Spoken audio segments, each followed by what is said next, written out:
Welcome back to the Katie Wellness Show. I am your host, Lindsay Katie. Here on my podcast, I am passionate about helping women transform their lives through holistic, personalized, and practical wellness strategies. I do not want to throw a bunch of things at you that are going to feel so overwhelming that you don't even know where to start. So, in today's episode, I want to share with you 5 unconventional ways to improve sleep. I am not so far removed from having little kids to know that you don't always have control over when you wake up in the middle of the night and when a kid is going to need you or when a kid gets sick. Sometimes those things just come with motherhood and they come with the territory, they come with having young kids. But if you are out of the young kid stage, or if you are still in it and need ways to improve the sleep that you are getting, this episode is for you. Now, I could bore you with why sleep is important. I could give you all the facts and statistics about how sleep deprivation is equivalent to being drunk, how it increases inflammation and pain throughout your body. It decreases muscle recovery. It brings on brain fog. Chances are that you know these things because you feel them at your core. You know that sleep is important, and maybe you're spinning your wheels on how do I get better sleep? Maybe you've even heard the traditional ways of like don't eat for at least 2 hours before you go to bed and don't look at screens for at least 2 hours before you go to sleep, but before you start winding down, have a really good bedtime routine. And all of those things are really great and needed. And sometimes they just aren't enough to help your body get in a true rest and digest mode, to get in a relaxing routine. And also, sometimes that's not enough to set your circadian rhythms. So, your circadian rhythms are your sleeping and awake cycles. And it is very much set one by our habits, but also by when we actually see the sun, how much exposure we have to the sunlight, and how much exposure we have to artificial light. One thing that can really help. So, this is tip number one. Tip number one is watching the sun rise and the sun set. This helps to reset your circadian rhythms. And then after you watch the sunset, especially at night, try and keep the lights low in your home. So get a small reading lamp. Use Don't use the big lights in the house, right? Try and find ways to dim them or not use them. Use um, less bright lamps. So tip number one, unconventional ways of improving your sleep. Watching the sunrise and the sunset helps to reset your internal body clocks, your circadian rhythms. Tip number two is to spend time every day with your bare feet on the earth. Why does this help? We are surrounded every day by so many different energy waves from our Wi-Fi, our Bluetooth, our data from our phones, from waves from our microwave, from electricity. All of those waves are different from our body's energy waves. And the frequency of those electronic devices, anything that is plugged in or emits waves, is set at a different frequency than our body, and it actually can disrupt our own body's frequency. But when we spend time grounding, when we are outside with our bare feet on the ground, we allow our bodies to have an energy exchange with the earth. It allows those harmful waves or the waves that are just not jiving with your body to be released, and it allows you to absorb some of the earth's calming energetic frequencies. Tip number three. I kind of talked about this one a little bit in step number one, but adjust the lights in your home to dim with the setting sun. So I have to laugh because right now I'm in my bedroom. It is dark outside, but I have every light in my bedroom on. So it may sound a little bit hypocritical, and I'm not always perfect at it. I don't want you to think that I'm perfect at all of these all the time.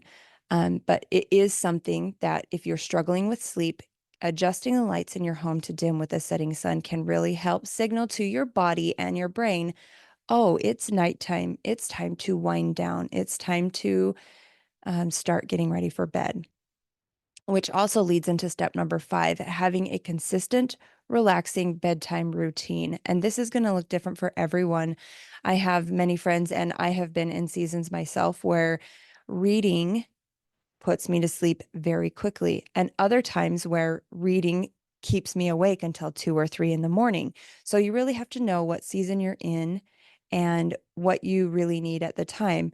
Maybe it's a bath, maybe it's a shower, maybe you need to get in the sauna, maybe you need to spend time journaling or reading more informational books instead of fiction or things that get you sucked in more. So, finding a consistent, relaxing bedtime routine, something that you look forward to, can really help it stick better as well. Tip number 5. This one is becoming more mainstream. But if you've never tried taping your mouth shut at night, you should definitely try it. I was very hesitant at first to try taping my mouth because I thought I was going to suffocate. I thought, what if my nose is plugged? What if I can't breathe at night? You guys, our bodies are so smart. If we can't breathe, we will take the tape off of our mouth. So I had nothing to be worried about. But taping your mouth shut allows you to breathe properly. When you're breathing through your nose, it's warming the air, it's filtering it.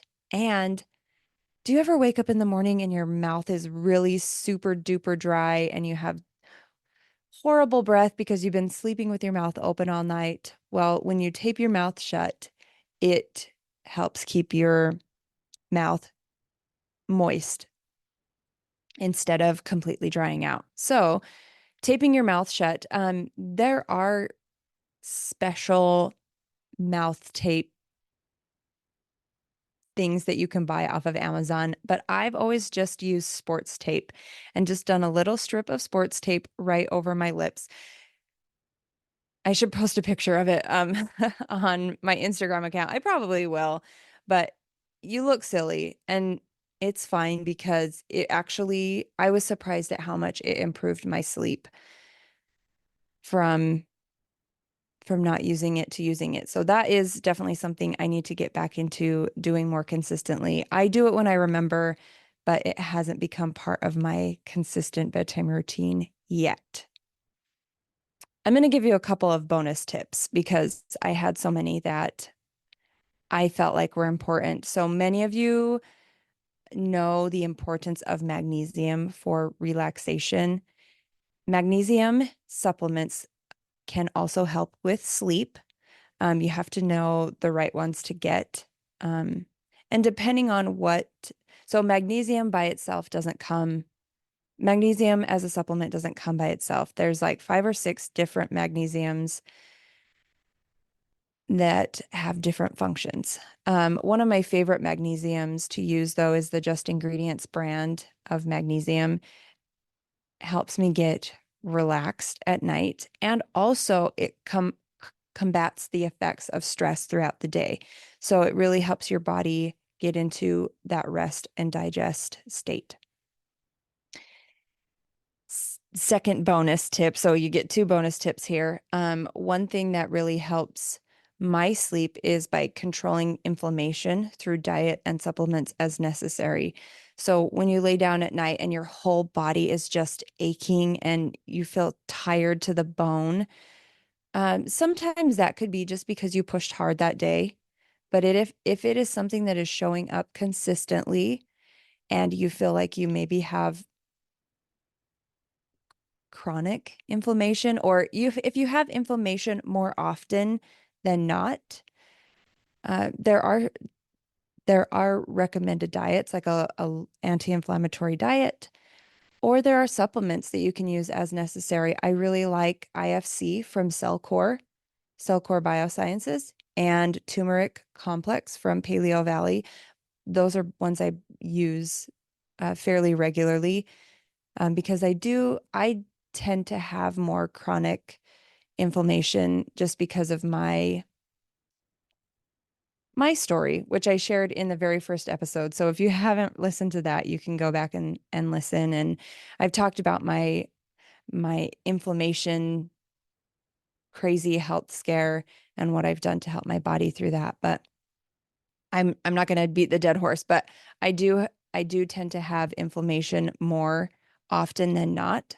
So controlling it through diet and supplements really does help me get in a deeper state of sleep because my body's not waking up every time I roll over because I'm in so much pain.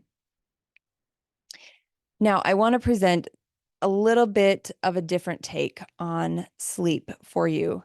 So the 5 tips plus the 2 more bonus tips were things that you can actually start doing, putting into action and seeing if something helps shift your sleep for you, because everybody's going to be different. I'm a big believer that not every tip and trick is going to help every single person. Like you have to try to see what works for you. But another thing that I have found to be really helpful, especially if I have a hard time, if I wake in the middle of the night and have a hard time going back to sleep, I have learned about the emotional root of sleep and wake cycles. So, like a circadian sleep wake cycle. Waking at a consistent time each night can correlate with body systems that are struggling.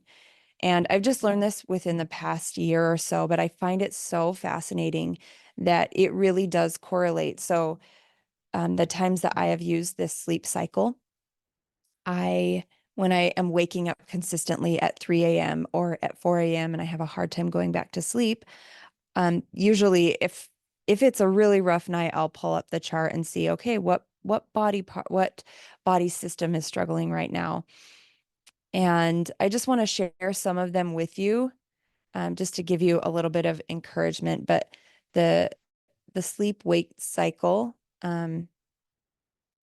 can waking at a consistent time or having body systems that are struggling can relate to beliefs that are holding on to or blocking the flow of energy and blocking rest.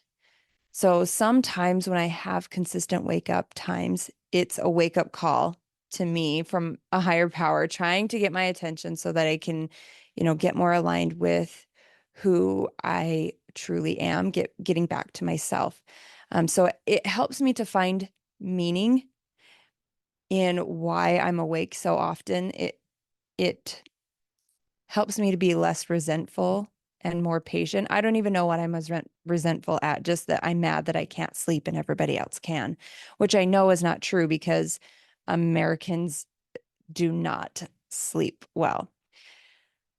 And this is not to say that I enjoy being woken up or being awake in the middle of the night and not be able to go back to sleep, but I feel like it allows me to offer myself compassion, and it allows me, or not gives me permission, but it it allows me to plan more rest times throughout the day. So let me share some of the wake times, the wake and sleep times. So if you are waking between, let's say you go to bed really early, maybe you go to bed at 8 o'clock, wouldn't that be fantastic? But if you're waking between 9 and 11 p.m., it can suggest that some of uh, your thyroid, pituitary, like your HPA axis, your cortisol and your sex hormone systems are struggling, and it can be linked to the belief that nothing works out right for me. So if you find yourself saying that often, and if you're wide awake between 9 and 11 p.m., or if you've gone to sleep and you're waking back up, maybe look into the thyroid, adrenal, pituitary systems and see what you can do to change the thoughts that nothing works out right for me. If you're waking between 11 p.m. and 1 a.m., it could suggest that the gallbladder is struggling. And if you feel like you can't make good choices, or if you feel like you're saying that often that, oh man, I can't make good choices, that's kind of the energy that's attached to waking between 11 p.m. and 1 a.m. If you are waking between 1 a.m. and 3 a.m., it often has to do with the liver. You may experience pain in your lower back or dry throat, mental problems, headaches, pain in your lower abdomen, and often energetically, it has to do with the belief that I want to stay the way that I am versus I welcome beneficial change. So if you are having thoughts that like I don't want to change, I want to stay, I want things to stay just as the way they are, it could be linked to your liver system. If you are waking between 3 a.m. and 5 a.m. consistently, it could be dealing with your lungs and the belief that no one can teach me anything. So being stuck in your own beliefs and not being open to other points of view. And if you're waking between 5 a.m. and 7 a.m. without an alarm, consistently unable to go back to sleep. See, this one's kind of a tricky one because a lot of us normally wake up during this time because we have to get our kids ready, because the day is here, because for lots of different reasons. But if you're having really restless sleep, maybe from 5 to 7, 5 to whenever you wake up, it could be dealing with the large intestine and the belief that I hold on to all I no longer need, having a hard time letting go, having a hard time with change or transition, and a belief that can kind of counteract that is um, I joyfully release the past to make space for beneficial change. So the belief that change is scary and change is hard, and I just need to hold on for dear life for all the things that I do have, and I can't let them go because I'm never going to get anything better, right? That has to do with a lot of large intestine problems. So things like constipation, um, diarrhea, swollen belly, so bloating. It can also uh, be dealing with pain in your shoulders or your arms, right? Because a lot of us hold tension in our shoulders. So being unable to change, being unable to let go can also um, affect your sleep. So just a couple of things to be aware of, that as we move out of these beliefs that I can't change and no one can teach me anything, as we move into openness and acceptance, and it can help us find meaning in the struggles, especially if you're awake consistently every single night, not because of kids are waking you, but just because you wake up and you can't sleep and you're wide awake and trying not to think about all the things that you need to do tomorrow, but beating yourself up because you know you're going to be so tired. Um, Using the wake and sleep clock can help you find meaning and look at the deeper causes. That is my big hope for you, is that instead of finding band-aid fixes, instead of just like popping all the pills and taking all the melatonin, like what can you do to actually get to the root of why are you waking up so early? And what things can you do that are practical, that are actually helpful, and not just a band-aid fix that you're going to be dependent on forever. I want you to find things that work to actually fix the problem. One last thing before I ended this episode. So I in my practice, with my clients, with my family, with myself, I often refer to a book by Carol K. Truman called Feelings Buried Alive Never Die. And I find that her symptoms correlate amazingly well with the emotional component. I see it with the clients that I work with my own family members, and in my own life.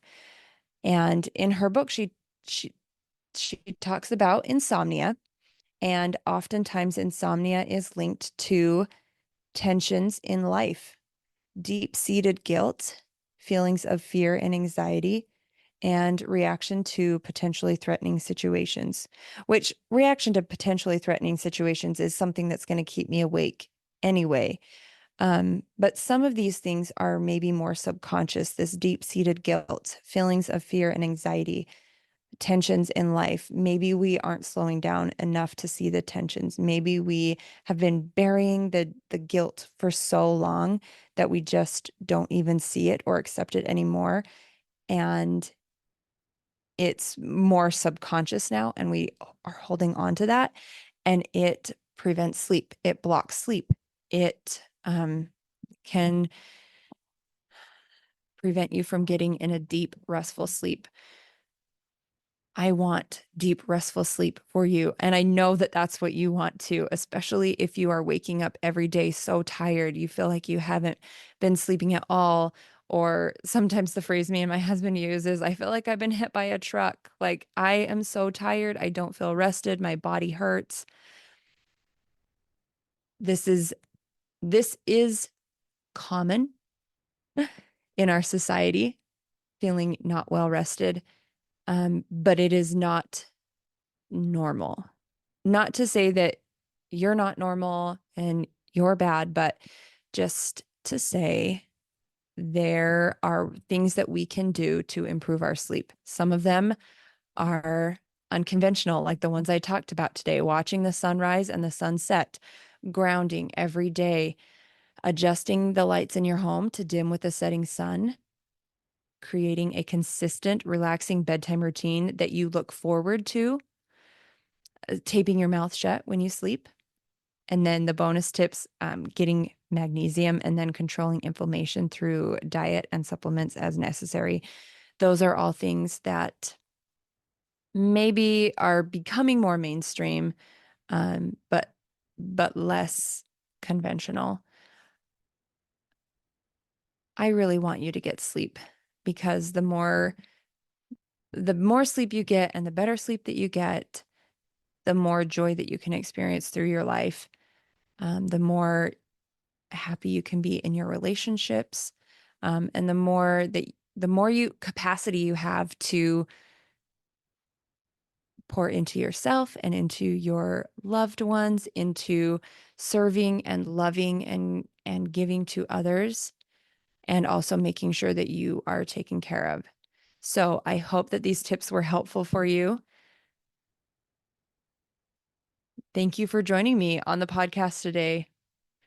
Uh, Reach out to me if you have further questions. You can always find me on Instagram at Katie Wellness, and my website is linked below, where you can get my free anti-inflammatory guide, and you can check out the services that I offer, and you can also connect with me. So reach out. There's lots of ways to get a hold of me, but if you have questions about any of these things, or just want to start a discussion, I'm not here to fight. I just am here to provide free resources for you. So please don't come at me, but I want to be a resource for you if you are genuinely curious about any of these practices, or want to know more information about the sleep cycle that I talked about in this episode today.